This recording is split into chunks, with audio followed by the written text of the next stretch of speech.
No, but seriously, y'all, I'm gonna miss you all so much. 2 weeks without seeing your faces. And I wanna tell you something. I love y'all, and I wanna say God bless you during this time. Hit it. Siobhan Fallon Hogan is with SA News to talk to us about her new movie she wrote, produced, and starred in called Shelter in Solitude. Welcome to SA News. Xavier, I so appreciate you having me on. Call the governor's secretary, have her post a position for a death row prison guard. Go do God's work, Valerie. Thank you, Chrissy. Hey, what the hell are you doing? Going to work just like you. Just loved it, loved it. It's one of those films that you watch and you don't know what's going to happen next. I'm the kind of person that watches a film, I already know what's going to happen X, Y, Z down the road. Yes. It's so, I want to commend you on the entire film, but especially the writing. First of all, I want to thank you so much. And secondly, what happened was I'd written a film, Rushed, which was my first film. I've been an actress for 30 years. And I wrote my first film because my third daughter was going off to college. And I thought I didn't know what I was going to do with myself when she was gone. So Rushed came out in the theaters in August 2021. And we started filming Shelter in Solitude 3 weeks later. And we filmed it in 16 days. The way it came about was I had finished Rushed and finished the edit and everything, which takes months and months. And I was exhausted. And I said, I need a big break. And this idea came to me in the middle of the night. I was very close with my father and mother. My father was really funny. He was an attorney, and he represented a lot of prisoners that were, hardcore prisoners. And in the middle of the night, this idea came, and he always wanted me to be a country singer. And I thought, what if there was a prisoner on death row with a limited time left to live, and he was guarded by this unconventional kind of wacky country singer? And then I thought, I've got to bring Robert Patrick into the picture because, he played my husband in Rushed. He's been in so many movies over the years, Terminator, Walk the Line. And then, of course, my son is kind of the comic relief. He plays the officer, Chris. So it all came to me in a flash. I wrote it down. And the next day I got up and I saw the paper and I just started writing, and I wrote it in 3 weeks. Feel like it's a gift from God, from my father. So then I thought, where the intricacies I think that you're talking about come from is, if you're a prisoner on death row, do you really want to be talking to a blabbermouth, sort of a cougar wannabe? She drinks too much. She talks too much. She brings gifts out of the goodness of her heart, but it's kind of annoying, but in a kind of charming way, because she's washed up, and she sang in Nashville once. That was her dream. And she's an egomaniac. She's a bar, and all over the bar is just the poster of the one night that she sang, May 11th, 1996, which May 11th was my mom's birthday. But anyway, so that's where it all came from. You actually recorded in Nashville to make this happen. How was that experience? Yes. So my whole family's in on this project. My husband produces, my son produces. My son's also the music supervisor. My daughter, Sinead, is a production designer. Well, my son, being the music producer, supervisor, was like, Mom, look, you need some legitimate country music in this. Mm-hmm. So he got in touch with Justin Bill Tonin from Three Doors Down, who for country fans is huge. And he's like, hey, my mom's been this actress forever. She wrote this script. He's like, reads it. He's like, I'm all in. And I talked to him. And a lot of people think that the music was written for the film. Now, Kyle Ward, our composer, is fabulous. And he did write a few songs for it. But Justin Bill Tonin from Three Doors Down and Todd Cameron, who are both from Nashville, they did not. And I described the story to them. And he said, I got this song. It's called Soul in These Boots, was Todd Cameron's. And Heartache Rodeo is Justin Bill Tonin's. And so I went out there and recorded. It's like a dream come true. My son there, my husband came, and we recorded these songs, and they really, that texture of the movie is so authentic, along with the food. Like my friend Tracy Turi, who worked on Rush as well, she was the food stylist. So all the food you see is studied like authentic country food from the outskirts of Nashville. The costumes I worked on for months beforehand, saying to people, down to the extras, who all the extras in the bar scene are my friends from high school, the class of 79. I was like, give me some options. Don't wear black, don't wear white. Give me options. Don't try to stick out. So everything was really, really planned out. All the locations I found for a year in advance, so that every part of the movie has that tiny detail that, the cars, like I left a note on people's notes on people's cars. How'd you like your car, or your truck to be in a movie? And that's how I got the cars. That's great. And the casting is exceptional. You mentioned some of the people in there. I know once I was Robert Patrick. I was at an event with Robert Patrick. He just drove up in his motorcycle. Oh, And yeah. I'm walking by him with my camera, and he says, "Identify yourself." And I'm like, "Oh, Xavier Ramirez, Catholic Television of San Antonio." He's like, "I'm Catholic." And I said, "Great. Could I interview you real quick?" He's like, "No, not today. I don't want to interview today." Oh, But listen, he is such an American. He loves riding around on that Harley, helping the vets. He's very spiritual, very faithful, but he's a man. He's guys. We're tough. Right. So he's perfect. And he's a great person. Right. So he said to me when I sent him the script, he said, Siobhan, I always stayed away from faith-based movies because they're sometimes icky. Right. And this movie, people say, is it faith-based? I say, no, these people are basic who have faith. Do you know what I mean? So that's why I think, like, when we found out that AMC and Regal were going to pick us up and show us all over the country and all these other chains, Harkins and Movie Studio Grill and Bowtie. And I said, what is it? Well, whether we've showed it in Boston at a festival or showed it in Nashville, two different audiences. It's very born again audience in Nashville, very liberal, left audience. I guess people, I hate those labels. Right. In Boston, across the board, people love it because you know what it is? It's about kindness, charity, and redemption. It takes out all the things people fight about these days. Get the politics out, get it all, and let's just get back to being good human beings. Definitely. And, that's one of the things that I feel very strongly about seeing this movie. It's a great film that it doesn't, I wouldn't even define this as a religious-based film at all. But for those that are looking for that, it's 100%. It's absolutely that. Exactly. It walks the line so well. Yes. Well, so my character is like Catholic and saying the rosary, but she's like swearing about her brother. She's like, please bless that, babe. And so she's so flawed, but everyone's flawed. Mm-hmm. And, when I was actually kind of told by someone that they wouldn't put this movie in a certain genre because they felt that the character was too rough, and she swore. And I said, to be honest with you, I'm not really interested in perfect people. I'm interested in damaged people who are trying to be better, trying to perfect themselves. I'm not interested in, and I think it's a little boring to be so perfect that people can't relate to it. Definitely. So I think everyone can relate to this because these are people who've had, like, the song Soul in These Boots is, I've been scuffed up on the pavement and tore up in the mud, and Heartache Rodeo is, I'm good at making love, walk right out on me. And if Heartache was a rodeo, I'd be the star of the show. So anyway, that's what interests me. The lyrics coincide and run parallel to the movie so well. What really hit me like a ton of bricks was the character you developed about the inmate's daughter. Interesting is dealing with that. There's so many ways you could have gone with that, and the way that you went with it, I was like, wow, that's like something so subtle and so beautiful, but it is the trauma induced by just being shy and different things of that nature. Just completely. It really grabbed me. It was very important to me because there's so many different races in this film. To be respectful of each. For example, in that character, when you go to her trailer park, it was very important to the director, Vivek Messiah, and very important to me that it not be some trashy trailer, that it was this woman who has made this a beautiful home. Like she has flowers, she has the table set perfectly. She has pride in her home. Right. One time when I was a kid, I had a bunch of friends over for my birthday, and a kid said, "Your house is so cute."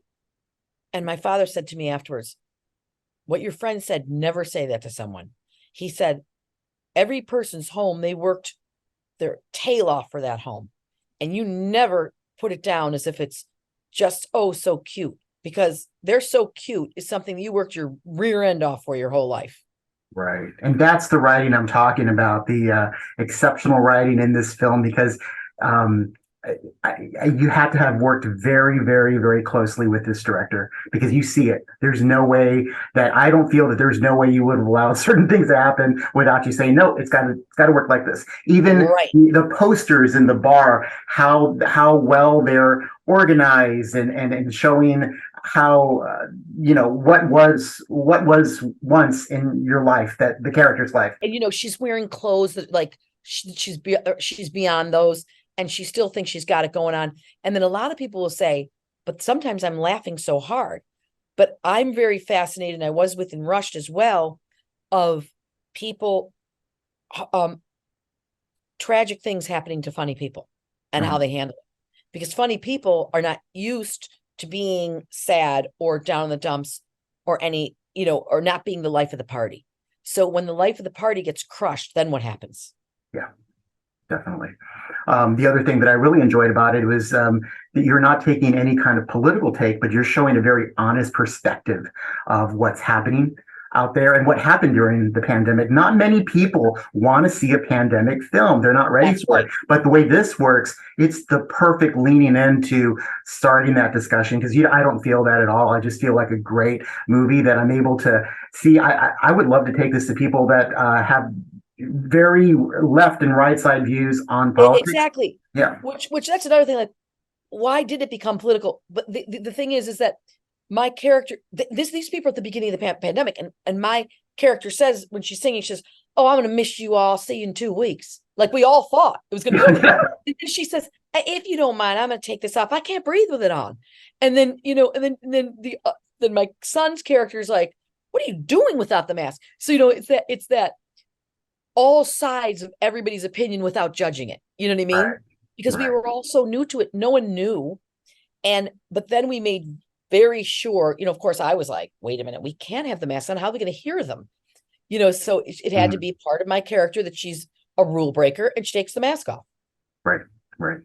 The people you have in this film, like Dan Castanella, there's so many people from your career that spans from. Yeah. I mean, I know that you were writing on SNL. What my question is the years of you writing on from SNL and before that, how you were in this play with Dan, and how y'all built this relationship.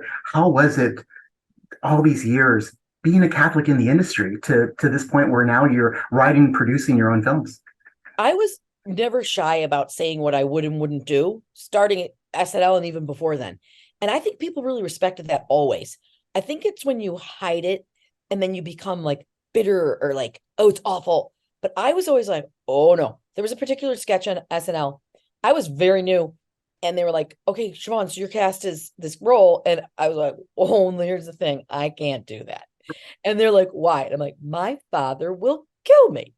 And so it was almost taking it above the top tier. It's like, oh, well, if her father's going to kill her, that's not good. Like always coming back to the family, basically. And like my kids, there was a TV series I was on that I ended up leaving because I was like, oh, that's why I love movies. Because movies, the character that you're getting, the beginning, middle, and the end. TV, they can switch your character up. So I was never shy about telling it. So people will say, is it rough? I'm like, no, it's not rough. You just be honest about who you are. And, it's your choice to say yes or no to a part. And if you say no, look, has it affected my wallet at times? Sure. But am I proud of most of the decisions I've made? I've made mistakes too. Sometimes you'll be like, oh, I really need the money. I really need the insurance. And it takes part. And then you're like, what did I do that for? But, yeah. So no, I think that we can all, as every religion, work together if people just are considerate of each other. Just like these three people were. I mean, they're completely different. The warden, even though it's my brother, thinks I'm strange. I think he's strange. We both think, the prisoner thinks I'm strange. I think the prisoner's strange for not talking. You know what I mean? So, but we accept each other in the end, and we love each other, and we're charitable when it comes down to it. Throughout your career, you have so many great one-liners. When some people here at the station found out that we were having this interview, they're like, "Oh yeah, she's the one that says this. She's the one that says that," and I'm like, "She's the one that says, Crema, when are you coming back to bed?" So I was wondering, what's the one-liner that's thrown back at you the most? In well, it kind of depends. Like a lot of people would say from Men in Black, they're like, "Could you please say, Agner, your skin is falling off your bones?" Ice water, regular water, tap water. Or they like Seinfeld, they're like, "You're getting kicked out." That's why there's a buzzer. You're getting kicked out. Kicked out? That's why there's a buzzer. They like that. Or, you coming along? This is a bus to school. Are you coming along? Mama said not to be taking rides from strangers.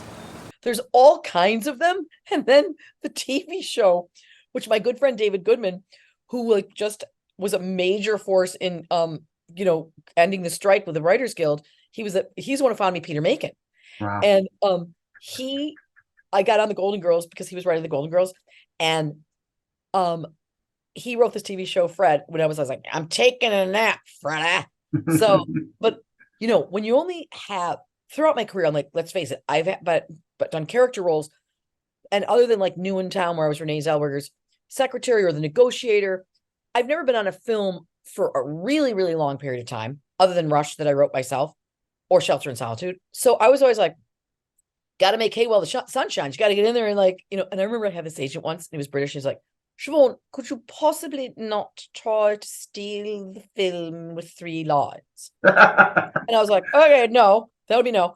But I remember I was in Holes, and, I had adored Henry Winkler my whole life, and he was the Fonz growing up, and just, we're like, couldn't wait for Happy Days to be on. And now I get cast as his wife in Holes. And he calls me at my hotel. Siobhan, we got to get some more screen time. Part's not that big. Any ideas? And I say as a joke, well, why don't we do a dance? And he's like, that's a great idea. Yeah. You know what I mean? So it's kind of like all about, playing your role, but hey, if you got to do what you got to do to get more screen time. Right. All these years growing up with a family, and now you have your family in your projects that you're writing, directing, producing, and things of that nature. Can you share with me, how is it bringing up a Catholic family in this entertainment society? That's a rough one. Well, I brought my kids everywhere, when they were little, and when I could in high school, to sets, and I made it a point to have them see me defend my faith all the time, whether it was in school. My son in high school, one time he was very sick one night because I had made guacamole that wasn't good, and he had to go to the hospital, had food poisoning because of his mother's cooking. So that's why I had to write the movie. No, I'm only kidding. So I go and I read this book and this is before all the trouble that's happening now, and this has got to going back like 10 years, and no, maybe like 8. And I sit in the hospital waiting for the results, and I start reading the book that he's reading. It's absolutely pornographic. And I am like, are you kidding me? And I go to town and I write to everybody that I know. I say, are you aware of these lines? And just send it out. Well, they came after me. They said I had problems with sex. I said, well, that's impossible. I have 3 kids. But I didn't care. I was like, remember when Ricky Gervais said at the Golden Globes, I just don't care. Right. Like, I care, but I don't care what people think of me, because I don't think that this is it. I'm like, I got 3 kids, and no way is my kid reading pornography in school. Well, I got 320 people behind me, and we went all out. I was like, TV, cameras, radio, go, this is not happening. And they went after me, and I didn't care. So in other words, with my kids, I showed them, like, look, you got to be strong. And this being the entertainment business, this is a gift. I mean, this is a fun job. This isn't a job going to work. This is having a good time. Producing, that's another story. But it was a real gift, and it was very important to me that I set a good example for the kids. Definitely. And by the way, I'm like the character Val. I'm not the best example in the world either. I did my best. Right. This film, so excited for so many people to see it. How can people see it? And what else do you have going on? Because now you're on my radar for anything, anything writing, anything directing. I'm just really excited to see the future of your career. So Rushed, people can watch on Amazon now. It was out in the theaters. This movie will be out, sneak peeking at AMC's and Regal's Thursday night, October 5th. What's today? 2 days. And Friday, it'll be all over the country. Harkins, Marcus, Regals, everywhere. Please go see it in advance, because we need the Catholic audience to support us. We need all audiences to support us. We need all Americans, because this is a beautiful story that is not about the character because she holds a rosary that she's Catholic. This is about kindness. It's about getting back to the basics of being great human beings. If you support us, we can run longer and I can write another one, then I'm 3/4 of the way through another one. And I'm here to tell you that's another beautiful spreading the good movie. And yeah, in the words of Stella in Streetcar Named Desire, I've always depended on the kindness of strangers. We do not have a big budget.